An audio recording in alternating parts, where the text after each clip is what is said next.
Hello दोस्तों, आपका स्वागत है अपनी एक नई वीडियो के अंदर में। और हमारा एक ज्वलंत टॉपिक जिसको बोल सकते हैं वो है stock portfolio is in red versus Nifty is running very fast.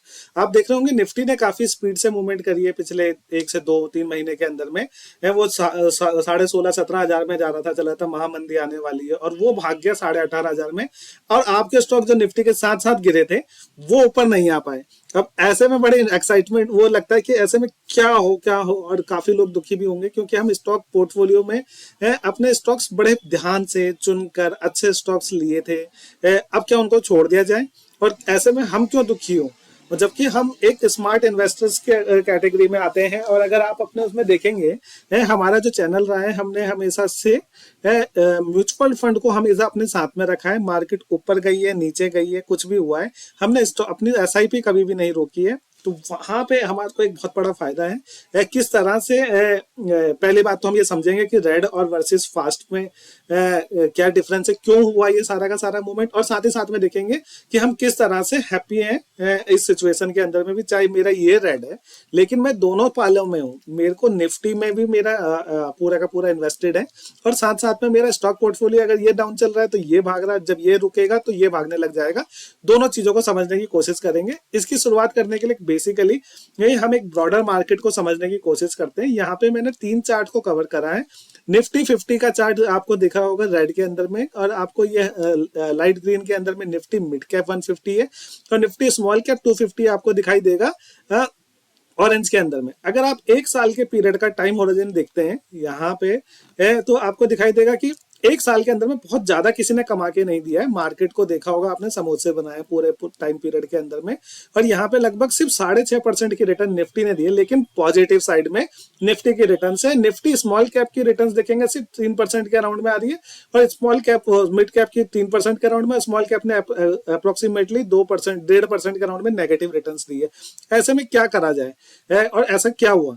आप देख होंगे कि आपके स्टॉक्स जो थे या स्टॉक्स का जो पिकिंग का पोर्टफोलियो था वो काफी पॉजिटिव साइड में चला था। इनफैक्ट जनवरी तक the hottest property in the market was the आपके स्मॉल कैप के स्टॉक्स थे। उसके बाद में मार्केट गिरती गई और लगातार गिरी है। और जब वापस पिकअप करने की बारी आई है तो देखा होगा निफ्टी गिरा भी कम और उसके बाद जब भागने की बारी आई तो ज्यादा तेजी से ये भागा है स्पीड से। और इस पॉइंट ऑफ टाइम में निफ्टी स्मॉल कैप पीछे रह गया है और यही सबसे बड़ा रीजन है। जब मार्केट गिर रही थी ना तो आपने देखा होगा सारे स्टॉक्स गिरे, चाहे वो रिलायंस हो चाहे एचडीएफसी हो, जो भी बड़े से बड़े स्टॉक्स हैं। जब ये रसिया वाली वार शुरू हुई और उसके बाद में फिर फेड ने रेट्स हाइक करना शुरू करा तो सारे स्टॉक्स गिरे और इनके जो रिजल्ट्स आने शुरू हुए वो भी थोड़े से डिक्लाइन आने शुरू हुए, जो ग्रोथ कंपेरेटिवली आ रही थी।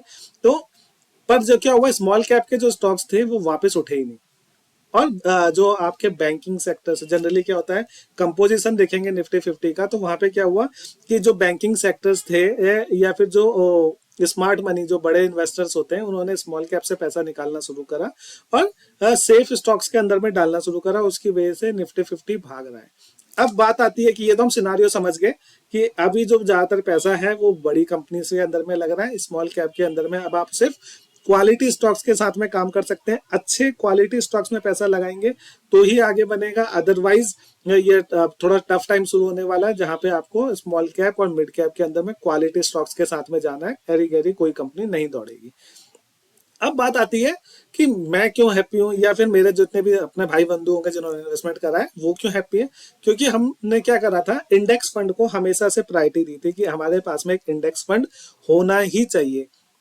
आपका पैसा जो भी होता है, टोटल जो पोर्टफोलियो अगर आपके पास में 1 लाख रुपए लगाने के लिए है तो हमेशा रखा था कि इंडेक्स फंड एक ऐसी चीज है जो कि मिस्टर मार्केट है। बेसिकली आप निफ्टी 50 के साथ में जा रहे हैं और यहाँ पे अगर आप देखेंगे निफ्टी 50 के लिए एक जैसे कोई सा भी इंडेक्स फंड ले सकते हैं और इंडेक्स फंड के बहुत सारे फायदे होते हैं जैसा कि हमने पिछली वीडियोस में भी कवर करा था। तो इसमें भी एक बार बता देते हैं। इंडेक्स फंड सबसे बड़ी बात यह है कि ये पैसिव फंड्स होते हैं। पैसिव फंड्स का मतलब होता है यहाँ पे किसी मैनेजर को दिमाग लगाने की जरूरत नहीं है, सीधा आपने मिस्टर मार्केट को करा, उसने मिस्टर मार्केट में जो मतलब निफ्टी 50 के अंदर टॉप 50 स्टॉक्स होंगे जो उनका एलोकेशन परसेंटेज वेटेज इंडाइसिस ने दे रखी है उसी के अंदर आपका भी इस जो म्यूचुअल फंड का होगा उसको भी इन्वेस्टमेंट करना होगा। पहली चीज का फायदा ये होता है। दूसरा फायदा क्या होता है, मार्केट ने ऊपर ही जाना है लगातार क्या होगा, कभी कोई स्टॉक अच्छा करेगा, कभी कोई अच्छा करेगा, लेकिन अल्टीमेटली मार्केट भागते जो आज के सिनारियो में हो रहा तो वहां पे क्या होता है, मार्केट जो अंडर परफॉर्मिंग स्टॉक्स होते हैं उनको अपने आप चर्न आउट करती है, बेच देती है, और जो अच्छे वाले होते हैं उनको पोर्टफोलियो मतलब इंडाइसिस के अंदर ले लिया जाता है। जबकि यही गलती हम कर पाते यही काम हम नहीं कर पाते, सही टाइम पे सेल करना और नए स्टॉक्स को इंक्लूड करना। तो यहाँ पे आपको फायदा ऑटोमेटिकली मिल जाता है। तीसरा फायदा क्या है कि सबसे सस्ते होते हैं, जैसे एक्सपेंस रेशो जो आप काउंट करते हैं ना, बाकी सारे म्यूचुअल फंड के 1%, 2%, 1.5% जाएगी, यहाँ पे 0.10% मतलब 10 पैसे के हिसाब से आप मान सकते हैं, 1 रुपए का भी। तो इतना थोड़ा से परसेंटेज में आपका इंडेक्स फंड होता है। और उससे भी ज्यादा बड़ी फायदे की बात क्या है, यहाँ पे लॉक इन पीरियड कुछ नहीं रहता, 2 से 3 दिन के बाद आप कभी भी पैसा निकाल सकते हैं। तो ये कुछ काफी अच्छे एडवांटेज, और सबसे बड़ी बात है मार्केट के साथ आप हमेशा हो, मतलब आपका एक गेम चल रहा है मार्केट के साथ में, आप मार्केट की तरफ से भी खड़े हो गए और अपनी तरफ से भी गेम खेल रहे हैं। आज की तारीख में क्या हुआ, जो हमने इंडेक्स फंड में पैसा लगा रखा था पिछले साल भर से, तो वो क्या था, वो देखो अंडर परफॉर्म कर रहा था, उसने लगभग मेरे को कुछ रिटर्न नहीं दिया। और इस पॉइंट ऑफ टाइम में अगर आपके इंडिविजुअल स्टॉक्स रहे होंगे तो वो ऊपर की तरफ गए होंगे। तो वो यहाँ पे देखिए, आज जब निफ्टी भागना शुरू हुआ है तो मेरा जो पोर्टफोलियो का एक अच्छा खासा चंक था, 30-40% का, जो इंडेक्स फंड के अंदर में लगा हुआ था, वो भाग रहा है। मैं हैप्पी हूँ, मेरा ये वाला पोर्शन नहीं चल रहा है तो दूसरा वाला पोर्शन तो बहुत अच्छा कर रहा है। तो ये एक स्मार्ट इन्वेस्टमेंट का पार्ट था कि आपके पास में इंडेक्स फंड होना ही चाहिए, जिससे कि आप देख सकें। और जनरली क्या होता है कि आप, मैं, हम जो कॉमन इन्वेस्टर हैं, हम इन लोगों की तरह जो स्टॉक मार्केट में दिन रात बैठे रहते हैं, हम दिन रात नहीं बैठ सकते। कंपनी ने आज कोई एक अनाउंसमेंट कर दी, कल दूसरे दिन अनाउंसमेंट कुछ और हो गई, आज एक पॉजिटिव न्यूज है, कल नेगेटिव न्यूज है, ऊपर नीचे जाता रहेगा। हम लॉन्ग टर्म में अगर इन्वेस्टमेंट कर रहे हैं तो हमारे को स्टिक करना पड़ता है। लॉन्ग टर्म में अगर आप इंडेक्स फंड के संग में जाते हैं तो म्यूचुअल फंड डेफिनेटली सही है। अब एक आपको दिखाते हैं, एक इंडेक्स फंड के अंदर में देखिए, अगर आप 5,000 रुपए इन्वेस्ट कर रहे होते 3 साल के अंदर में, तो 12×5 = 60, 1,80,000 रुपए आपके खर्च हुए होते, और यहाँ पे आपके आ जाते 239। और आप XIRR मतलब होता है एनुअलाइज रेट पे अगर रिटर्न निकाले जाती तो आपकी रिटर्न बनती 19.58%।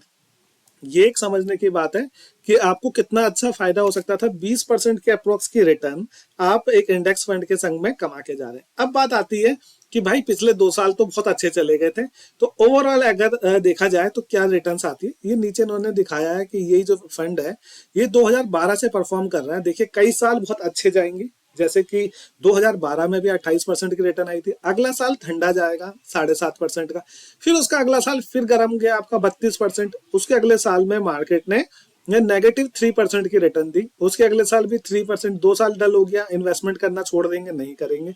अगले साल फिर 30% की रिटर्न, फिर 4% नॉर्मल, फिर 13% की, 15%, 24%, और ये साल ठंडा जा रहा है, लगभग 8% की रिटर्न है।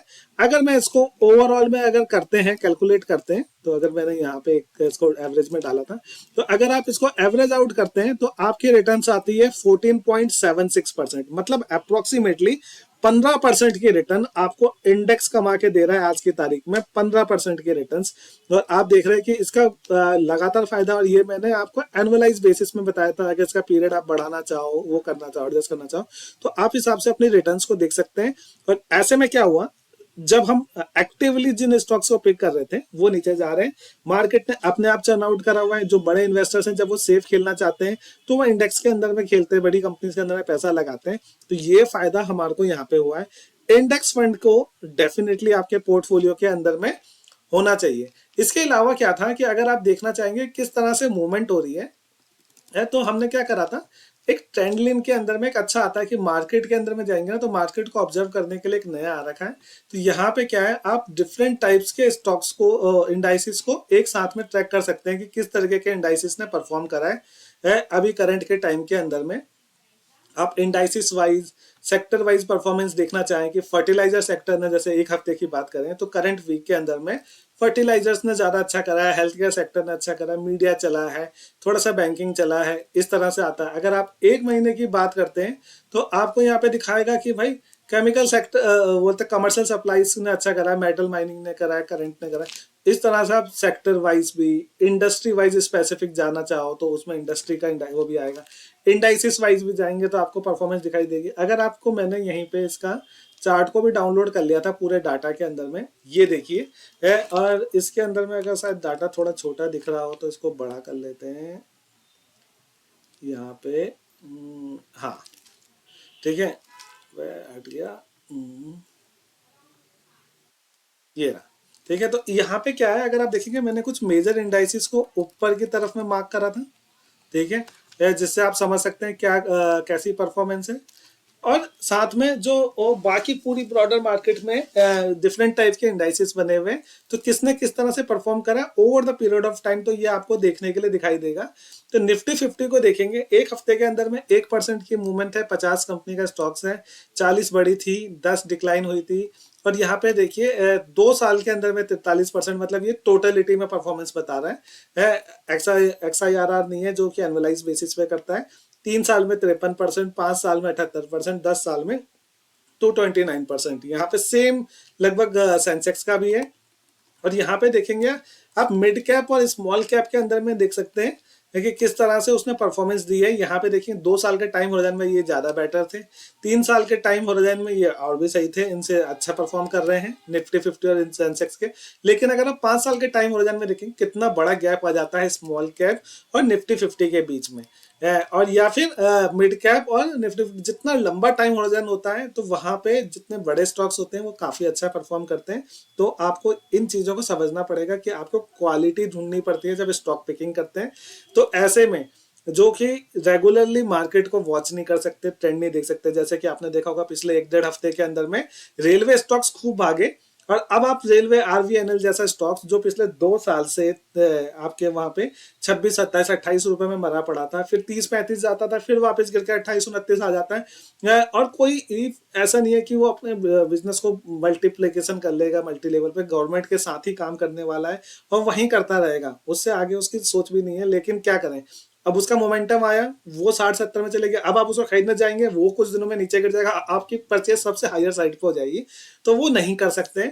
इसमें क्या होता है कि मोमेंट पकड़ना होता है, मार्केट में न्यूज आती है, आप इमीडिएट बेस पे परचेज करेंगे तभी आप उस मोमेंटम का फायदा उठा सकते हैं। अदरवाइज आपके पास में इंडेक्स फंड लीजिए और यहाँ पे उसके साथ में आप हैप्पी रहेंगे। मार्केट गिरेगी, मार्केट अगर निफ्टी भाग रहा है और आपके स्टॉक नहीं भाग रहा है, बोलोगे ले मेरा वहां पैसा लगा हुआ है और हम उसके साथ में अच्छा परफॉर्म कर पा रहे हैं। अगर आप उसके अलावा भी देखेंगे कौन से इंडाइसिस अच्छा कर रहे हैं इस टाइम पीरियड के अंदर में, तो निफ्टी मीडिया और ये निफ्टी PSU बैंक ने काफी अच्छा करा, क्योंकि बैंक्स की बुक्स में काफी अच्छी ये क्वालिटी अपग्रेड हुई है, तो वो चीज आप देख सकते हैं। और साथ ही साथ में आप देखेंगे पब्लिक सेक्टर अंडरटेकिंग्स अच्छा कर रही हैं।